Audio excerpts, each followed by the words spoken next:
तो कल अपन ने जाना कि पुरुष है क्या वास्तव में। अपने शास्त्र में भी और अन्य शास्त्रों के अनुसार भी पुरुष की परिभाषा जानी थी। पुरी शरीरे शेते इति व्युत्पत्त्या यह आत्मा पुरुष शब्देन उच्यते तमाह।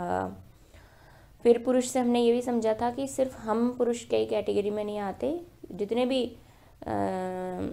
सजीव हैं सभी चेतन इसके पुरुष की कैटेगरी में आ जाएंगे। फिर हमने देखा 24 तत्वों से कैसे हमने धातुओं के आधार पर कैसे भेद किया हमने पुरुष का, सारी बातें गिना दी उसमें।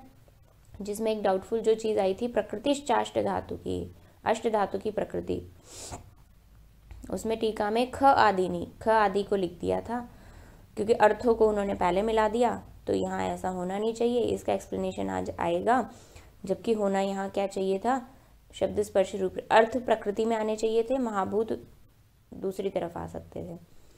फिर हमने मन के बारे में विशेष बातें जानी थी कि मन का लक्षण क्या है, कैसे पहचानेंगे कि मन लगा हुआ है अपने कार्य में, ठीक से काम कर रहा है या नहीं। और उसके दो गुण भी पढ़े थे, अणु और एकत्व। फिर उसके कर्म भी पढ़े कि विषय पढ़े कि ये उस मन के विषय हैं, और फिर उसके कर्म पढ़े कि ये उस मन के कर्म हैं। और फिर एक बुद्धि, निश्चयात्मिका बुद्धि कैसे उत्पन्न होगी और उसके आधार पर हम कुछ भी बोलने या करने में समर्थ होंगे, वो सारी बातें बताई थी। जिसमें चिंतन करना, विचार करना, विचार ही विकल्प को बोला था, ये कल हमने पढ़ लिया था। टीका में ये बात आई थी, विचारो हेय उपादेयतया विकल्पनम।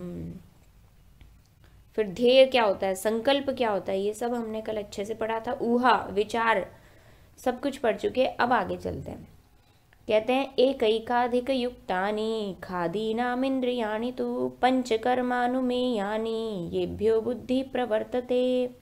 एक एक अधिक युक्तानि, एक एक चीज से अधिक होकर युक्त होती हैं। खादीनाम, ये जुड़ जाती हैं। कौन? इंद्रियाणि तु, इंद्रियां तो अन्वय कैसे करेंगे? इंद्रियां तो एक एक से अधिक होकर युक्त होती हैं। किनके एक एक से अधिक होकर? खादी नाम, ख आदि के एक एक से अधिक होकर युक्त हो जाती हैं। और वो इंद्रियां पंचकर्मानुमेयानि, उनका हमें पता कैसे चलेगा कि अभी कौन सी इंद्रिय सक्रिय है? पता हमेशा चलता है लक्षण से, जिससे पहचाना जाए। तो इंद्रियां अपना कर्म करेंगी, ज्ञानेंद्रियां कि चक्षुर इंद्रिय जो है वो देखने के बाद एक बुद्धि उत्पन्न होगी कि हाँ ये तो ऐसी वस्तु है। ऐसे ही श्रोत्रेंद्रिय कुछ सुन के डिसाइड करेगी कि ये ऐसी एक वस्तु है। तो जिन वहाँ पे एक कर्म हुआ पहले कि हमने उसको देखा, फिर अंदर एक प्रोसेस हुई और उसके बाद हमने बताया कि ये है। तो उस कर्म के आधार पर हम अनुमान लगाएंगे कि यहाँ पर ये बुद्धि उत्पन्न हुई है, तो ये वाला जो विषय है ये चक्षुर इंद्रिय द्वारा ग्राह्य है। तो वो 5 जो इंद्रियां हैं वो कर्मानुमेयानि, कर्म के द्वारा अनुमान के योग्य, अनुमान से जानने योग्य होती हैं, कर्मानुमेय होती हैं वो। येभ्यः बुद्धि प्रवर्तते, और उन 5 कर्मों से ही बुद्धि भी प्रवृत्त होती है आगे शब्द स्पर्श रूप रसगंध के लिए, कि ये इस तरीके का शब्द है, कर्कश है या मृदु है, ये इस तरीके का स्पर्श है, खर है या कोमल है, ये इस तरीके का रूप है, लाल है, पीला है, काला है, ये इस तरीके का रस है, मधुर है। ये सब हमें बुद्धि उत्पन्न हुई कि ये तो मधुर है। कई बार कई लोग कोई कुछ बनाते हैं तो फिर दे देते हैं कि आप ही टेस्ट करके बताओ इसके अंदर क्या है। तो हम टेस्ट करते हैं, थोड़ी देर के लिए हम रुकते हैं, तो वो प्रोसेस चल रही होती है बुद्धि प्रवृत्ति के लिए, वहाँ कर्म चल रहा है। तो इसलिए इस श्लोक, इस अध्याय में जितने भी श्लोक हैं सबका जो अन्वय है थोड़ा टफ है। एक एक शब्द को ध्यान से सुनेंगे, एक एक श्लोक को फिर से जाके रिवाइज करेंगे अन्वय के आधार पर, तभी फायदा होगा अपने पढ़ने का। अगर आप रिविजन नहीं करेंगे तो ये भूल जाएंगे बहुत जल्दी कि इसका अन्वय हमने कैसे जोड़ा था।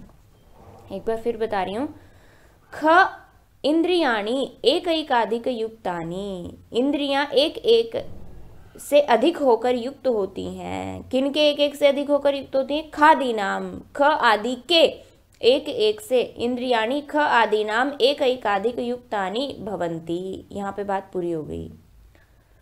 और साथ में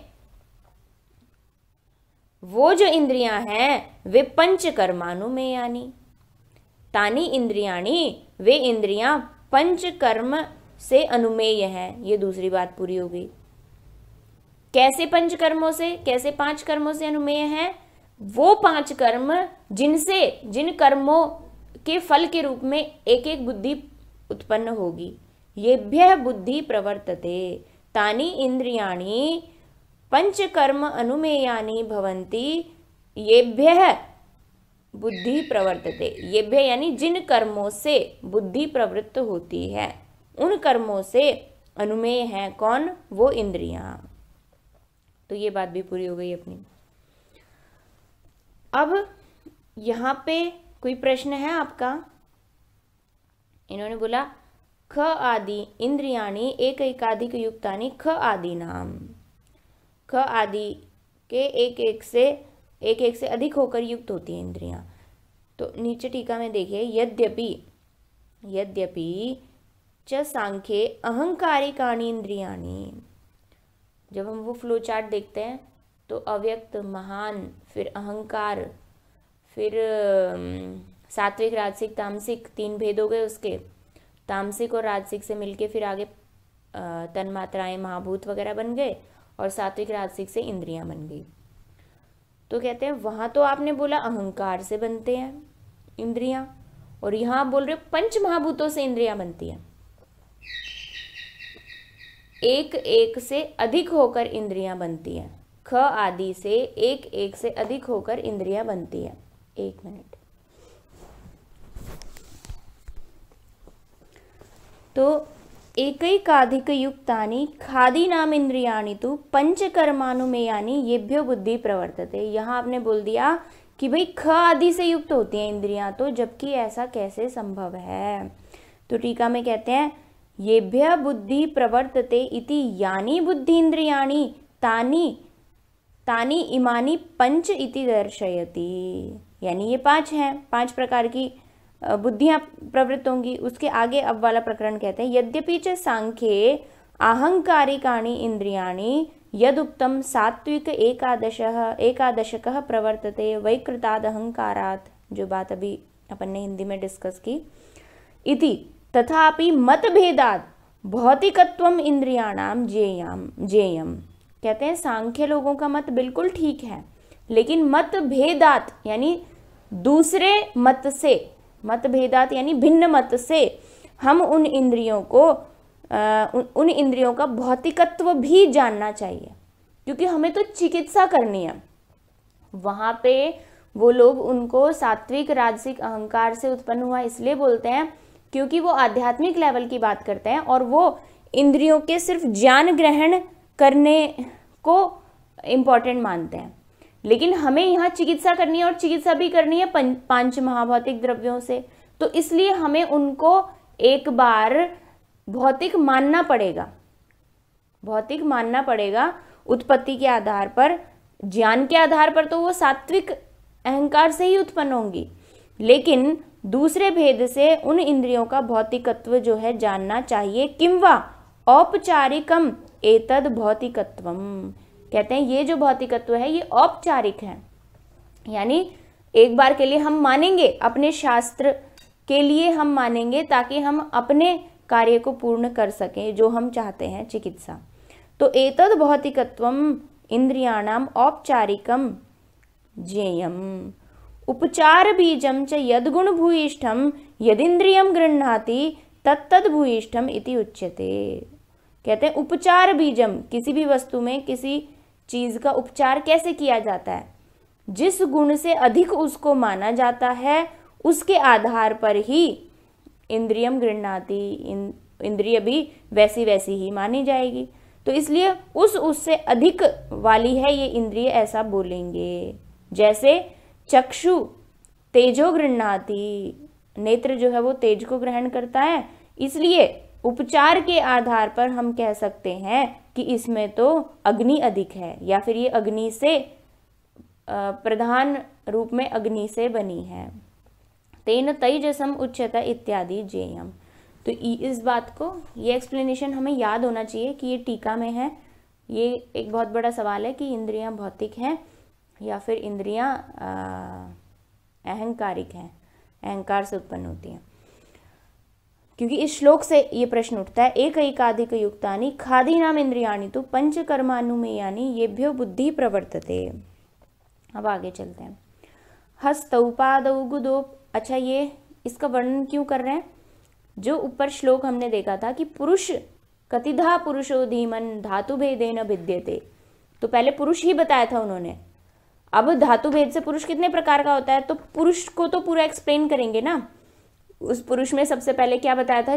चतुर्विंशति पुरुष में 17वें श्लोक में मनो दशेन्द्रियाण्यार्थः प्रकृतिश्चाष्ट धातु की, तो सबसे पहले मन एक्सप्लेन किया उस पुरुष का। फिर उसके बाद 10 इंद्रियां एक्सप्लेन कर रहे हैं। अब 10 में से भी पहले 5 ज्ञानेंद्रियां एक्सप्लेन कर दी 24वें श्लोक में, अब 5 कर्मेंद्रियां करेंगे।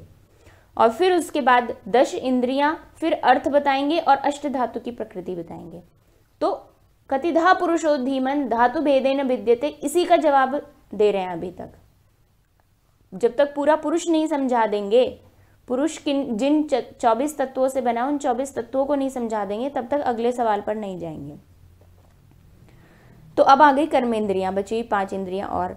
हस्तौ पादौ गुदोपस्थम वागिंद्रियमथापि च कर्मेंद्रियाणि पंचैव पादौ गमन कर्मणि। 5 ही कर्मेंद्रियां भी होती हैं। हस्तौ 2 हाथ जिसमें आएंगे, 2 पैर आएंगे, गुदा वाला प्रदेश आएगा, उपस्थ आएगा, और वाणी वाक इंद्रियम, और वाक इंद्रिय आएगी। कर्मेंद्रियाणि पंचैव, कर्मेंद्रियां, ये कर्मेंद्रियां 5 ही मानी जाती हैं। अब इनमें से पादौ गमन कर्मणि, जो हमारे 2 पैर हैं वो गमन कर्मणि, गमन करने के काम में लगे रहते हैं, यानी जाने के काम में। अगर हमें गति करनी है, कहीं जाना है, तो अपने पैरों का इस्तेमाल करना पड़ेगा। तो ये कर्मेंद्रियों का एक एक का कर्म बता रहे हैं। पायुपस्थम विसर्गार्थम हस्तौ ग्रहण धारणे। पायु और उपस्थ, ये जो 2 हैं, यहाँ पे कौन सी संधि हुई है? पायुपस्थम, दीर्घ संधि, शाबाश। पायु और उपस्थ, उ मिलके बड़ा उ बन गया। पायु और उपस्थ, ये जो 2 कर्मेंद्रियां हैं, ये विसर्गार्थम, विसर्ग के लिए होती हैं। नीचे क्या था? पादौ गमन कर्मणि, पैर गमन कर्म में लगे रहते हैं। पायु और उपस्थ विसर्ग के लिए, किनका विसर्ग? मल मूत्र आदि का विसर्ग कराते हैं। तो पायु और उपस्थ विसर्ग के लिए होते हैं। हस्तौ ग्रहण धारणे, और हाथ क्या करते हैं? ग्रहण, कोई चीज पकड़ना या फिर कोई चीज धारण करने के लिए होते हैं। कौन? हाथ।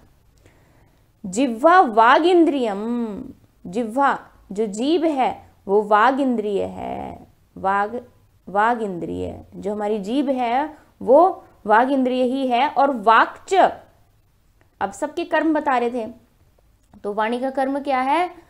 तो पहले इन्होंने बोला कि वाणी 2 प्रकार की होती है, क्योंकि वो सबसे इंपॉर्टेंट कर्मेंद्रिय है। वाणी 2 प्रकार की होती है।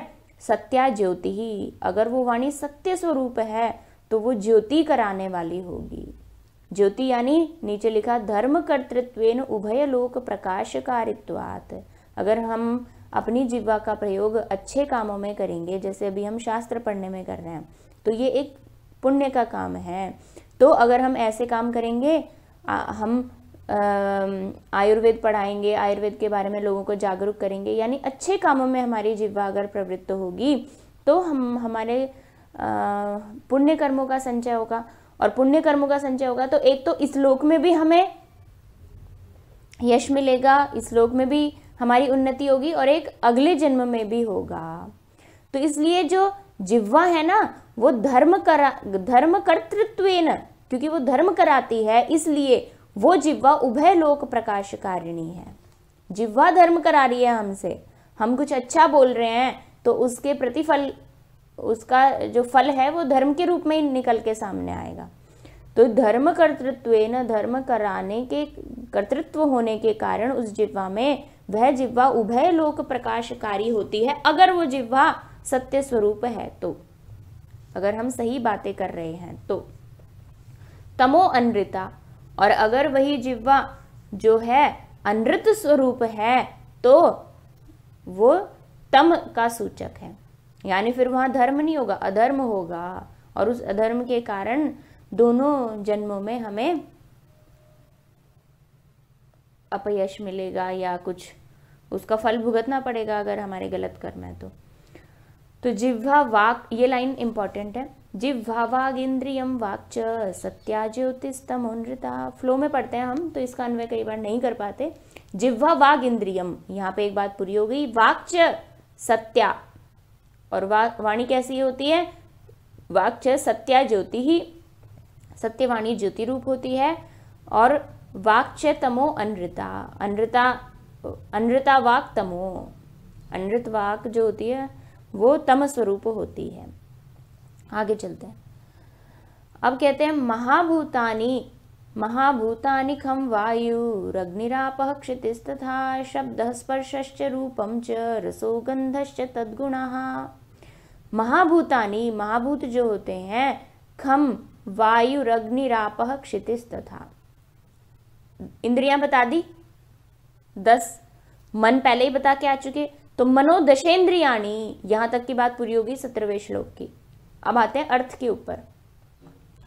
महाभूतानि खम वायुरग्निरापः क्षितिस्तथा शब्दः स्पर्शश्च रूपं च रसो गन्धश्च तद्गुणः।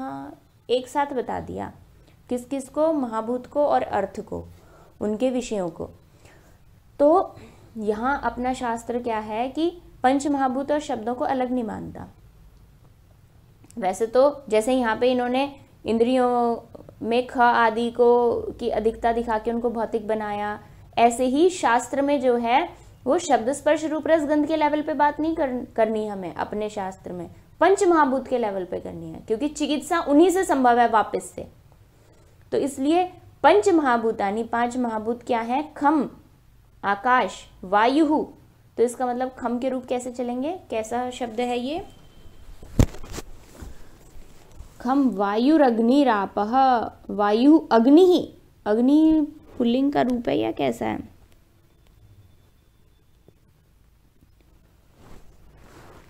अग्नि ही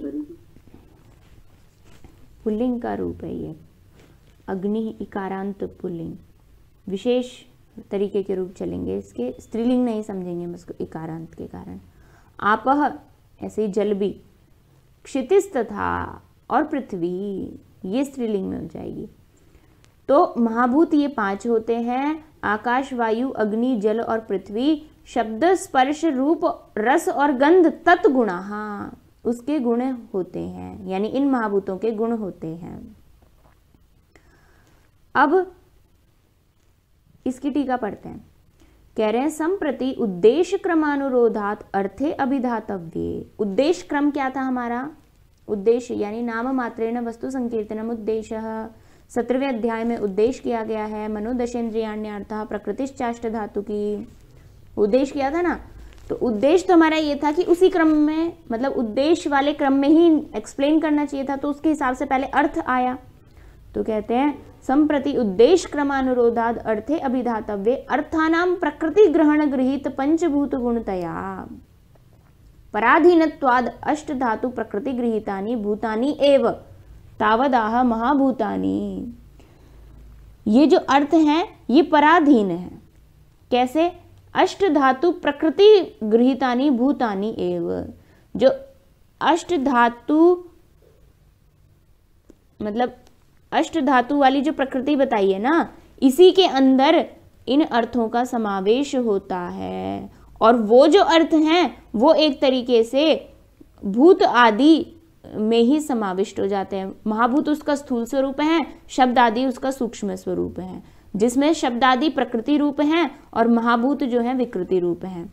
तो संप्रति उद्देश्य क्रम अनुरोधात अर्थे अभिधातव्ये अर्थानाम प्रकृति ग्रहण गृहीत पंचगुणतया, यानी अर्थ भी कैसे हैं, पंच गुणों में विभाजित किए जा सकते हैं।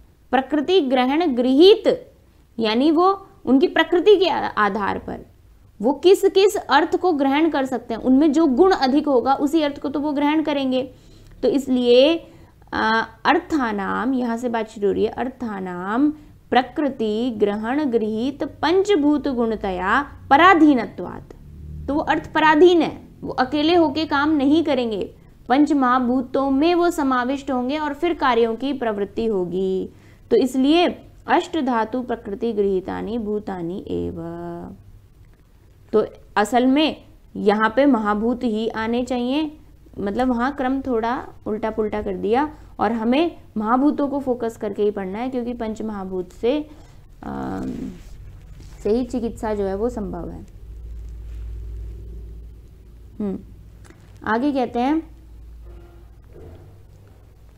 शब्द स्पर्शश्च रूपम च, और उसके तुरंत बाद अर्थ भी बता दिए। तो पंच महाभूत बताए, पंच महाभूत ही क्रम पूर्वक इंद्रियों के बाद आने चाहिए थे, स्थूल स्वरूप वाले, वहां अर्थ लिख दिए थे। तो पहले अष्ट धातु में जो समाविष्ट पंच महाभूत हैं वो बताए और फिर अर्थ बताए। उनके अर्थ सूक्ष्म स्वरूप हैं और पंच महाभूत स्थूल स्वरूप हैं। अब कहते हैं हाँ, तेषामेक गुणः पूर्वो गुणवृद्धि परे परे पूर्वः पूर्व गुणश्चैव क्रमशो गुणेषु स्मृतः। अब इस श्लोक में ये तो बता दिया कि प्रधान कौन है, पंचमहाभूत हैं, और जो शब्द स्पर्श रूप रस गंध आदि हैं वो अकेले रहकर काम नहीं कर पाएंगे, उनको दूसरों की आवश्यकता है। तो अगर ये बता दिया तो अब आगे वो एक्सप्लेन भी करेंगे कि शब्द स्पर्श रूप रस गंध का और ये जो दूसरी चीजें हैं इनमें क्या संबंध है महाभूतों में। कहते हैं कि वो सूक्ष्म है। तो तेषाम एक गुण पूर्वो, पूर्वो यानी सबसे शुरू वाले में, सबसे शुरू वाले महाभूत में केवल एक गुण होता है। शुरू का महाभूत कौन है, आकाश। आकाश में केवल एक गुण होता है, शब्द। तो तेषाम एक गुण पूर्वो, यहाँ पे एक बात पूरी हो गई। अब गुण वृद्धि परे परे, अब उसके बाद जैसे जैसे पर अगले अगले में हम जाएंगे, परे परे अगले अगले में सप्तमी लगा दी। अब उसके बाद जैसे ही हम अगले अगले में जाएंगे गुण वृद्धि ही, गुण की वृद्धि हो जाएगी। यानी पहले में शब्द था तो अब शब्द सब में रहेगा, लेकिन शब्द के बाद स्पर्श बढ़ जाएगा, आकाश के बाद वायु में जाते ही। रूप, रूप में जाएंगे तो शब्द स्पर्श के बाद अग्नि में जाएंगे तो शब्द स्पर्श के बाद एक और गुण बढ़ जाएगा, गुण वृद्धि परे परे, तो शब्द स्पर्श रूप बन जाएगा। अब जल में जाएंगे तो शब्द स्पर्श रूप होंगी, गुण वृद्धि परे परे, तो रस आ जाएगा। और ऐसे ही पृथ्वी में जाएंगे तो शब्द स्पर्श रूप रस गंध भी आ जाएगा। तो पूर्व पूर्व गुणश्चैव क्रमशो गुणिषु स्मृतः। गुणिषु, अब यहाँ गुणी कौन है और गुण कौन है,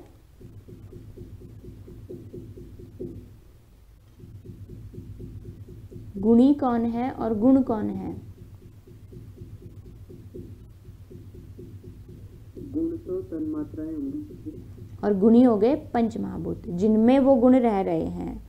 तो कहते हैं गुणीषु, गुणियों में, मूल शब्द था गुणी और उसमें लगा दी सप्तमी का बहुवचन। तो गुणियों में जो ये गुणी हमने बताए, पंच महाभूत आकाश वायु अग्नि जल पृथ्वी, इन सब में पूर्व पूर्व गुण च एव क्रमशः स्मृतः। पिछला पिछला जो गुण था, मतलब एक तो गुण खास आ रहा है, गुण वृद्धि परे परे जिसकी वृद्धि हो रही है, जो पिछले पिछले गुण है ना वो भी गुणिषु गुणियों में जाते हैं कि ये भी इनमें रहेंगे। तो इस श्लोक का अन्वय थोड़ा डिफिकल्ट था, फिर से बोलती हूँ मैं श्लोक। तेषाम एक गुण पूर्वो गुण वृद्धि परे परे पूर्व पूर्व गुणश्चैव क्रमशो गुणिषु स्मृतः। आगे चलते हैं। अब कहते हैं खर द्रव चलोष्णत्वम। सबके कर्म बताते आ रहे थे अभी तक, मन के कर्म बताए उन्होंने, उन मन को कैसे पहचानेंगे, लक्षणों से पहचानेंगे। फिर ज्ञानेंद्रियां बता दी, तो बोला कि वो भी पंच कर्मानुमेय हैं, पांचों ज्ञानेंद्रियों के 5 अलग अलग कर्म हैं और उन्हीं से एक एक बुद्धि प्रवृत्त होती है। तो इसका मतलब वहां पे इंद्रियों के भी कर्म बता दिए, ज्ञानेंद्रियों के भी। बुद्धि 5 कर्मेंद्रियां हैं तो भाई एक चक्षु बुद्धि प्रवृत्त होगी, एक रस के लिए बुद्धि होगी, एक शब्द के लिए बुद्धि होगी। तो वहां पे भी हमें 5 के कर्म पता चल गए। फिर इन्होंने कर्मेंद्रियां बताई, उनके भी कर्म बताए। फिर इन्होंने महाभूत और अर्थ के स्वरूप को समझाया और कैसे महाभूत अर्थों से बनते हैं, यानी सूक्ष्म अर्थ उनमें किस प्रकार से रहते हैं, तो कैसे गुण वृद्धि परे परे और पूर्व पूर्व गुणश्चैव, इस बात को समझा दिया। अब उनके भी तो कर्म बताएंगे ना। अभी तक सिर्फ महाभूत और अर्थ को समझाया, अर्थ महाभूत में कैसे रहते हैं उसको समझाया, गुण और गुणी की बात समझाई, अब उनके कर्मों को बताएंगे। तो कहते हैं खर द्रव चलोष्णत्वं भूजलानिल तेजसाम आकाशस्या प्रतिघातो दृष्टम लिंगम यथाक्रमम। दृष्टम देखा जाता है, लिंगम लक्षण, लक्षण यानी जिससे उसको पहचाना जा सके, ऐसा लक्षण देखा जाता है, यथाक्रमम क्रम पूर्वक देखा जाता है। कैसे? खर द्रव चल उष्णत्वम उष्णता ये देखी जाएगी यथाक्रमम क्रमानुसार, किन किन में? भू जल अनिल और तेजसाम। तेजसाम के रूप कैसे चलेंगे?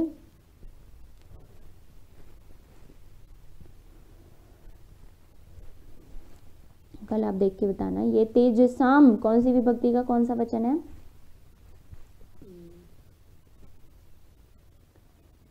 षष्ठी का बहुवचन। तो इनका लिंग क्या है? भूजलानिल तेजसाम खर द्रव चलोष्णत्वम लिंगम दृष्टम यथाक्रमम, ऐसे अन्वय लगेगा। इनका ये लिंग देखा जाता है क्रम पूर्वक। किनका? भू का खरता, जिसमें भी पृथ्वी अधिक होगी उसमें खरत्व होगा। भू जल, जिसमें भी जल अधिक होगा उसमें द्रवत्व होगा। जिसमें भी वायु अधिक होगी उसमें चलत्व होगा। जिसमें भी जिस भी द्रव्य में तेज अधिक होगा, या सिर्फ महाभूत की बात करें तो तेज महाभूत में उष्णता होती है। तो ये द्रव्यों को आधार बनाकर भी कह सकते हैं, और केवल महाभूतों की बात करें तो उनके केवल स्वरूप में भी कह सकते हैं कि भू जलानिल तेजसाम खर द्रव चलोष्णत्वम लिंगम यथाक्रमम दृष्टम। और आखिरी एक बच गया आकाशस्य अप्रतिघातो, और आकाश का जो लिंग है वो क्या है? अप्रतिघातत्व। अप्रतिघातत्व को नीचे कहते हैं अप्रतिघात अप्रतिहननम अस्पर्शत्वम इति यावत। यानी आकाश एक ऐसी चीज है जिसको ना तो हम अप्रतिहनन, उसको हम हानि नहीं पहुंचा सकते, हम ऐसे हाथ घुमाएंगे तो हम हनन नहीं कर सकते किसी का। कोई द्रव्य है तो द्रव्य को हम हटा सकते हैं, उसको हम तोड़ सकते हैं। बॉटल है मेरे पास तो मैं उसको तोड़ सकती हूँ, उसका प्रतिहनन संभव है। लेकिन आकाश खाली स्थान है, उसका प्रतिहनन संभव नहीं है, और ना ही उसका स्पर्श संभव है। तो अप्रतिघात से दो बातें समझनी है हमें, अप्रतिहननम और अस्पर्शत्वम इति यावत। कहते हैं किसी भी चीज का अगर ये दोनों साथ में जुड़ी हुई हैं, जिस चीज को हम स्पर्श नहीं कर सकते ना, उसका हम प्रतिघात भी नहीं कर सकते कभी भी। स्पर्श प्रतिघात से जुड़ा हुआ होता है, छू पाएंगे तभी तो उसको कुछ हानि पहुंचा पाएंगे। तो आगे टीका में कहते हैं स्पर्शवत ही गति विघातकम। जो गति विघातक है कोई भी, वो स्पर्श वाला होना चाहिए, और वो आकाश नहीं होता। स्पर्शवत ही गति विघातकम भवति न आकाशः, क्योंकि उसमें वो अस्पर्श वाला है, स्पर्श कर ही नहीं सकते। जो स्पर्श वाला होगा, स्पर्श वाला होने के कारण ही गति विघात संभव है किसी भी चीज का, लेकिन अस्पर्शत्व है उसमें तो वो संभव नहीं है। इसलिए आकाश में अप्रतिघातत्व होता है, ना तो हम उसको स्पर्श कर सकते हैं और ना ही हम उसका हनन कर सकते हैं। आगे कहते हैं लक्षणम सर्वमेवैतत् स्पर्शनेन्द्रिय गोचरम स्पर्शनेन्द्रिय विज्ञेयम स्पर्शो ही सविपर्ययः। अब एकदम विचित्र बात बता दी। कहते हैं कि ये तो बता दिया हमने कि किस महाभूत में क्या अधिक होता है, और ये जितने भी लक्षण हैं ये स्पर्शनेन्द्रिय गोचर हैं। ये तभी हमें पता चलेंगे जब हमारी स्पर्शनेन्द्रिय उनको ग्रहण करके एक बुद्धि उत्पन्न ना कर देगी। स्पर्शनेन्द्रिय विज्ञेयः यानी गोचर किसको कहते हैं?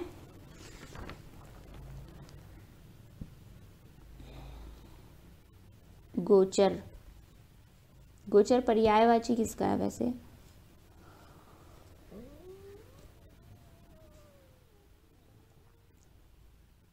गोचर पहले भी आ चुका है, ये तो 8वें अध्याय में। चलिए आप रिवाइज करके बताएंगे। तो ये कहते हैं स्पर्शनेंद्रिय से ही पहचाने जाते हैं। स्पर्शनेंद्रिय ज्ञेय हैं, ज्ञान के लिए आया है ये शब्द, यानी ये जो लक्षण है ये सभी स्पर्शनेंद्रिय द्वारा ज्ञेय हैं। और जो स्पर्श है, स्पर्शनेंद्रिय विज्ञेयः स्पर्शो ही स विपर्ययः। और सिर्फ इतना ही नहीं, मतलब इनके होने का ज्ञान ही स्पर्शनेंद्रिय से नहीं पता चलता, उनके ना होने का ज्ञान भी। स्पर्श तो होगा ही होगा, लेकिन अपने विपर्यय सहित वो स्पर्शनेंद्रिय द्वारा विज्ञेय होगा। विपर्यय सहित मतलब अगर किसी में खरता नहीं है तो वो भी हमें स्पर्शनेंद्रिय से ही पता चलती है कि ये नहीं, ये तो खर नहीं है, ये तो स्मूथ है, इसमें तो कोमलता है, या फिर नहीं इसमें तेज नहीं है, ये तो शीतल है। तो ये भी हमें स्पर्शनेंद्रिय से ही पता चला। स्पर्शनेंद्रिय से ये लक्षण पता चलते ही चलते हैं अगर होंगे तो, और अगर ये नहीं होंगे तो स्पर्शो ही सविपर्ययः, स्पर्श ही विपर्यय सहित स्पर्शनेंद्रिय द्वारा विज्ञेय होता है। तो ऊपर की लाइन में तो सिर्फ इतना बताया कि ये सारे लक्षण स्पर्शनेंद्रिय गोचर हैं, स्पर्शनेंद्रिय द्वारा जाने जाते हैं। और नीचे वाली लाइन में बताया कि स्पर्श अपने विपर्यय के साथ, यानी ये स्पर्श से पता चले और उनका अभाव भी जो है वो भी स्पर्शनेंद्रिय से गोचर है, उनका ना होना भी स्पर्शनेंद्रिय से ज्ञेय है। तो ये इंपॉर्टेंट बात थी बहुत। टीका में भी लिखा है सविपर्य इति स्पर्शाभाव इत्यर्थः। यदिंद्रियम यद गृह्णाति, जो इंद्रिय जिसको ग्रहण करती है, तत् तस्य अभावम अपि गृह्णाति, वही इंद्रिय उस ही विषय के अभाव को भी ग्रहण करती है। तेन आकाशस्य अस्पर्शत्वमपि स्पर्शनेंद्रिय ग्राह्यम। तो हमें कैसे पता चलेगा कि यहाँ आकाश है? यहाँ आकाश नहीं है। अगर मैं नीचे हाथ लगाऊं यहाँ कंबल के ऊपर, बेड के ऊपर, तो वहाँ आकाश नहीं है। टेबल पे लगाएंगे तो आकाश नहीं है। तो आकाश का ना होना कैसे पता चला? स्पर्श से। और आकाश का होना कुछ छू नहीं पा रहे हम, लेकिन फिर भी वो भी स्पर्श से ही पता चला। फिर कहते हैं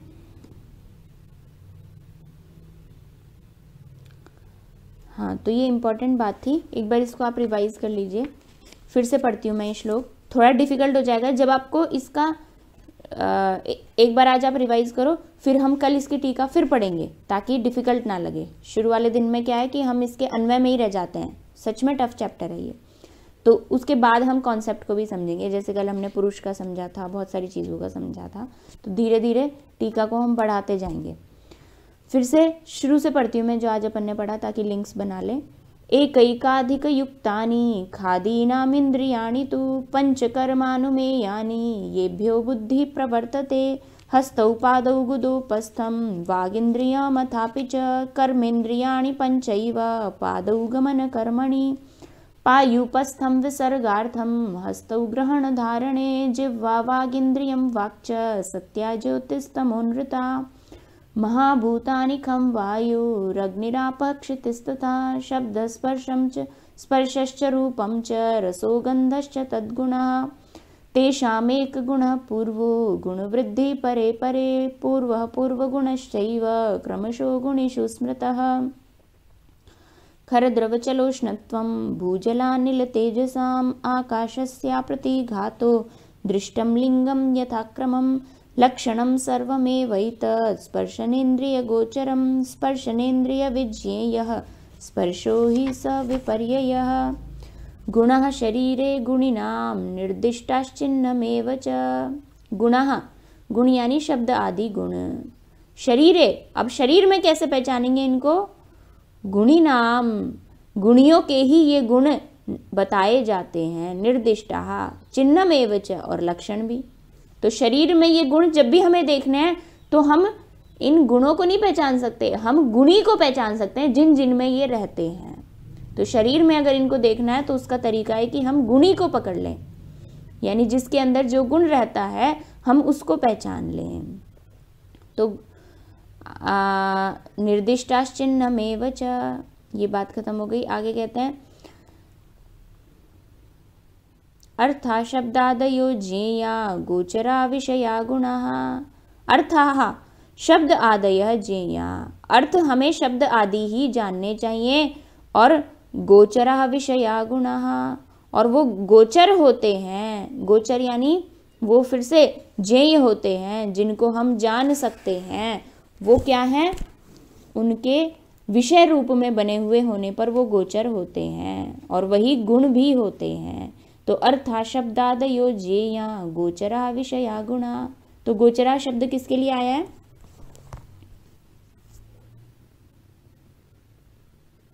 गोचरा विषया गुणा किसका पर्यायवाची है? गोचर। तन्मात्राओं के लिए। हाँ, इन्हीं अर्थों के लिए। सब में समान विभक्ति लग रही है। अर्थाः गोचराः, अर्थाः विषयाः, अर्थाः गुणाः। अर्थ ही ये सब कुछ है, अर्थ ही गोचर हैं, अर्थ ही विषय हैं, अर्थ ही गुण हैं, अर्थाः शब्द आदयः, और अर्थ ही शब्द आदि हैं। तो यहाँ पे अपनी बात पूरी हो गई।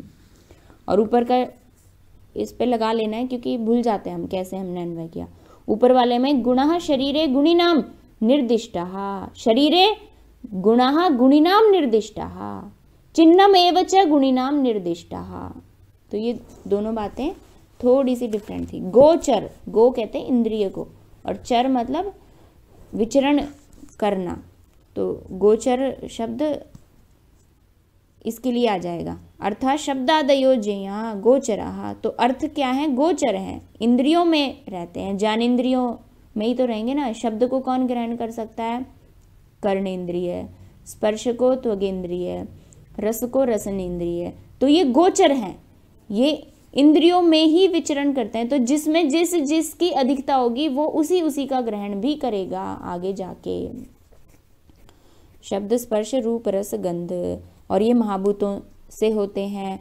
तो इंद्रियां भी भौतिक मान ली हमने। अब इंद्रियों में जिस महाभूत की अधिकता है उसके आधार पर शब्द स्पर्श रूप आदि में जिसकी अधिकता है वो उसको ग्रहण कर लेगी। तो इसलिए अर्थ जो हैं वो गोचर हैं, इंद्रियां उनमें विचरण करती हैं, इंद्रियां उनको आएंगी ग्रहण करने के लिए। तो अर्थाः शब्दादयः, शब्द आदि हैं, गोचराः विषयाः गुणाः, उन्हीं को गुण भी कहते हैं, उन्हीं को विषय भी कहते हैं, उन्हीं को वो गोचर भी हैं, वो ही शब्द आदि हैं। तो ये बात अपनी पूरी हो गई यहाँ पर। आगे कहते हैं या यदिन्द्रियमाश्रित्य जंतोर्बुद्धि प्रवर्तते, या यदिन्द्रियमाश्रित्य जंतोर्बुद्धि प्रवर्तते। या यानी अब किसके लिए आया है ये? यत इंद्रियम आश्रित्य, यानी जिस इंद्रिय को आश्रय करके जंतु की बुद्धि प्रवर्तते यानी प्रवृत्त हो रही है, जंतु के अंदर एक बुद्धि बन रही है। याति सा तेन निर्देशम, उसको हम उसी के आधार पर पहचान लेंगे। ये बहुत इंपॉर्टेंट बात है। या यदिन्द्रियम आश्रित्य, जिस इंद्रिय को आश्रय करके जो बुद्धि उत्पन्न हो रही है। जैसे नेत्र ने रूप देखा, तो रूप देखने के बाद एक बुद्धि उत्पन्न हुई, तो उस बुद्धि से हमने पहचाना कि ये जो चीज़ इसने देखी उसमें रूप है। जैसे हम कोई भी चीज़ को देख रहे हैं, सेब को देख रहे हैं, कुछ भी देख रहे हैं, तो वो खुद थोड़ी हमारे अंदर जाता है, फोटोन्स की फॉर्म में वो अंदर जाता है हमारे। तो वो जो है वो सूक्ष्म रूप है उसका, मतलब एक तो वो स्थूल हो गया, स्थूल वस्तु, भौतिक वस्तु, और रूप जो है वो एक सूक्ष्म चीज़ है जो कि हमारी इंद्रिय द्वारा ग्राह्य है, जो कि गोचर है। तो उसको हमारी चक्षु इंद्रिय ग्रहण करेगी, और फिर ग्रहण करते ही, क्योंकि वो किस इंद्रिय को आश्रय करके रह रहा था, वो रूप, वो चक्षु इंद्रिय को आश्रय करके रह रहा था, और फिर उसके बाद एक बुद्धि उत्पन्न हुई, चक्षु बुद्धि, कि ये तो लाल है, ये तो मोटा है, ये गोल है। तो ऐसी एक बुद्धि प्रवृत्त हुई। तो यानी जो जिस इंद्रिय को आश्रय करके रहता है उसी के आधार पर जंतु की बुद्धि भी उत्पन्न होती है। और याति सा तेन निर्देशम मनसा च मनोभवा, और वो उसी के आधार पर निर्देश को भी प्राप्त करती है। फिर हमें पता चलेगा कि हमें क्या करना है, हमें उसको खाना है या नहीं खाना, हमें उसको छूना है या नहीं छूना। तो तेन सा निर्देशम याति मनसा च मनोभवा। अब ये तो ज्ञानेंद्रियों के लिए कह दिया, अब एक बुद्धि अलग होगी, मनोभवा बुद्धि, वो मन से उत्पन्न होगी। जैसे हमने कल पढ़ा था ना मन के बारे में, चिंत्यम विचार्यम ऊह्यम च ध्येयम संकल्पमेव च, तो वहां सिर्फ मन काम कर रहा है, वहां दूसरी इंद्रियां काम ही नहीं कर रही। हम सिर्फ विचार कर रहे हैं, ऊहापोह की प्रक्रिया चल रही है, मैं ये करूं या ना करूं, फिर हम उसके फायदे और नुकसान देखेंगे, फिर हम एक ध्येय बनाएंगे और फिर हम संकल्प करेंगे। वहां हमारी ज्ञानेंद्रियों का कहीं कोई रोल नहीं है। तो उस बुद्धि को बोल देंगे हम मनोभवा बुद्धि, मनसा च मनोभवा। तो जंतु बुद्धि प्रवर्तते, जंतु में बुद्धि उत्पन्न होती है। कैसे उत्पन्न होती है? जो बुद्धि जिस इंद्रिय को आश्रय करके रहेगी उसी के अनुसार बुद्धि उत्पन्न होगी।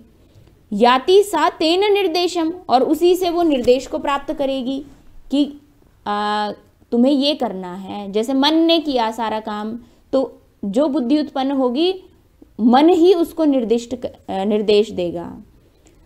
तो आगे कहते हैं भेदात्कारेन्द्रियार्थानाम बभ्यो वै बुद्धय स्मृतः। कार्य इंद्रिय अर्थानाम, इंद्रिय और अर्थ से एक कार्य उत्पन्न होगा। यहाँ पे समास लगाना है हमें। इंद्रियार्थानाम, इंद्रियों और अर्थों से मिलकर, इंद्रियां और अर्थों से मिलकर एक काम उत्पन्न हुआ, कार्य बना। और उस कार्यों में अगर हम भेद कर दें कि ये देखने रूपी कार्य था, ये सुनने रूपी कार्य था, ये चखने रूपी कार्य था, तो अगर हम उनमें भेद कर दें तो उनके भेद के आधार पर बभ्यो वै बुद्धय स्मृता, बुद्धियां भी अनेक प्रकार की मानी जाती हैं। अच्छा, ये अचानक से बुद्धि क्यों आ गई यहाँ बीच में? पहले मन आया, मन के बाद ज्ञानेंद्रियां आ गई, फिर कर्मेंद्रियां आ गई, फिर महाभूत और अर्थ आ गए, फिर उनके लक्षण आ गए, खरद्रव चलोष्णत्वम भूजलानिल तेजसाम। फिर अर्थों के बारे में और डिटेल में बता दिया। अर्था शब्दादयो ज्ञेया गोचरा विषया गुणः, गुणः शरीरे गुणिनाम निर्दिष्टाश्चिन्नमेव च। ये महाभूतों के सूक्ष्म गुण बता रहे हैं। ऊपर तो इन्होंने महाभूत स्थूल रूप में एक्सप्लेन किए थे 29-30वें अध्याय में, 28वें अध्याय में। तेषाम एक गुण पूर्वो गुण वृद्धि परे परे। अब उनको खुद भी एक्सप्लेन कर दिया गुणों को कि गुणः शरीरे गुणिनाम निर्दिष्टाश्चिन्नमेव च अर्था शब्दादयो ज्ञेया गोचरा विषया गुणा। ये दोनों लाइन अर्थों के लिए थी कि वो सूक्ष्म रूप में होते हैं, और उससे ऊपर के जो भी थे 29, 30, 28 ये महाभूत के लिए थे। तो महाभूत भी बता दिए, अर्थ भी बता दिए। अब 17वें अध्याय में वापस आ जाते हैं। 17वें श्लोक में, 17वें श्लोक में मन, 10 इंद्रियां, अर्थ भी पता चल गया अब हमें। किसमें? 31वें श्लोक में अर्थ पता चल गए और महाभूत 5 पता चल गए। अब प्रकृतिश्चाष्ट धातुकी में 3 चीजें ही बची। कौन कौन सी?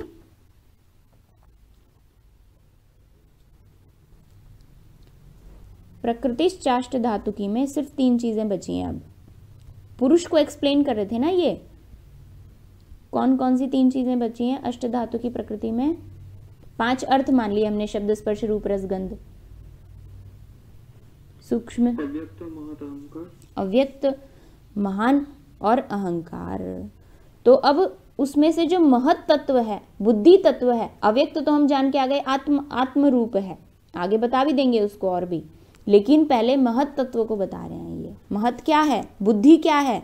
तो कहते हैं बुद्धि इंद्रियों के आश्रय से उत्पन्न होगी, और जिस इंद्रिय को आश्रय करके जो बुद्धि रह रही होगी उसी प्रकार से वो प्रवृत्त भी होगी और उसी से वो निर्देश को भी प्राप्त करेगी। इसलिए बुद्धि को एक्सप्लेन कर रहे हैं, क्योंकि महत ही क्या है? बुद्धि है। और जब अष्ट धातु की प्रकृति बताना था तो शब्दादि बता दिए, तो अब बची हुई 3 चीजें भी इनको समझानी है। फिर हमारा चतुर्विंशति पुरुष हमें पूरी तरीके से समझ आएगा। तो बुद्धि क्या है? या यदिन्द्रियम आश्रित्य जंतोर बुद्धि प्रवर्तते सा तेन निर्देशम याति, वो उसी से निर्देश को प्राप्त भी करती है। मनसा च मनोभवा, और एक आखिरी बात बोल दी कि मन से मनोभवा बुद्धि प्रवर्तते।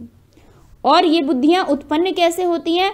इंद्रियों और अर्थों से उत्पन्न एक कार्य होगा, इंद्रियों और अर्थों के संयोग सन्निकर्ष के फलस्वरूप एक कार्य की उत्पत्ति होगी, और उन कार्यों में भेद करने से बुद्धयः बह्व्यः स्मृतः, बुद्धियां भी अनेक मानी जा सकती हैं। आत्मेन्द्रिय मनोर्थानामेकैका सन्निकर्षजा, आत्मा, इंद्रिय, मन और अर्थ, इन 4 चीजों के सन्निकर्ष से, सन्निकर्ष जहां एक का, सन्निकर्ष से उत्पन्न होती हैं वो एक एक प्रकार की बुद्धि, बस उनमें इंद्रिय बदलती जाएगी। आत्मा, मन और इंद्रिय बदलती जाएगी और अर्थ बदलता जाएगा। जैसे रूप लेना है तो रूप में अर्थ तो रूप हो गया और इंद्रिय चक्षुरिंद्रिय हो गई। तो ऐसे ये 4 चीजों से बुद्धि उत्पन्न होगी। आत्मा, इंद्रिय, मन और अर्थ के सन्निकर्ष से एका बुद्धि उत्पन्न होगी। एका में कौन सी संधि है? एका वृद्धि, एका तो आ भी हो सकता है इधर, और इस एका आई बन गया। अब कहते हैं इनके संयोग से बनती है, और उसको उदाहरण से भी समझा रहे हैं ताकि हमें और अच्छे से समझ में आ जाए। अंगुल्यंगुष्ठ तलजस तंत्री वीणा नखोद्भवः दृष्टः शब्दो यथा बुद्धिर दृष्टा संयोग जाता था। संयोग से तो चीजें उत्पन्न होती हैं। एग्जाम्पल दे रहे हैं कि जैसे अंगुली, अंगुष्ठ, अंगुली और अंगुष्ठ को मिला दिया, ऐसे अंगुली और अंगुष्ठ को मिलाया तो शब्द उत्पन्न हुआ। कुछ ना कुछ नई चीज उत्पन्न हो रही है ना संयोग से। फिर कहते हैं तलजह, तलज, तल, ये 2 तल हैं, इनको मिला दिया। तल से जह उत्पन्न हो रहा है, कौन? शब्द, शब्द। ये सारी चीजें शब्द के साथ जुड़ेंगी। अंगुल्यंगुष्ठ से अंगुल्यंगुष्ठोद्भवः शब्दः, उद्भवः भी सबके साथ जुड़ेंगे जो इसी लाइन के अंत में है। अंगुल्यंगुष्ठोद्भवः शब्दः दृष्टः, फिर आएगा तलजोद्भवः शब्दः दृष्टः, और फिर तंत्री वीणा नखोद्भवः शब्दः दृष्टः।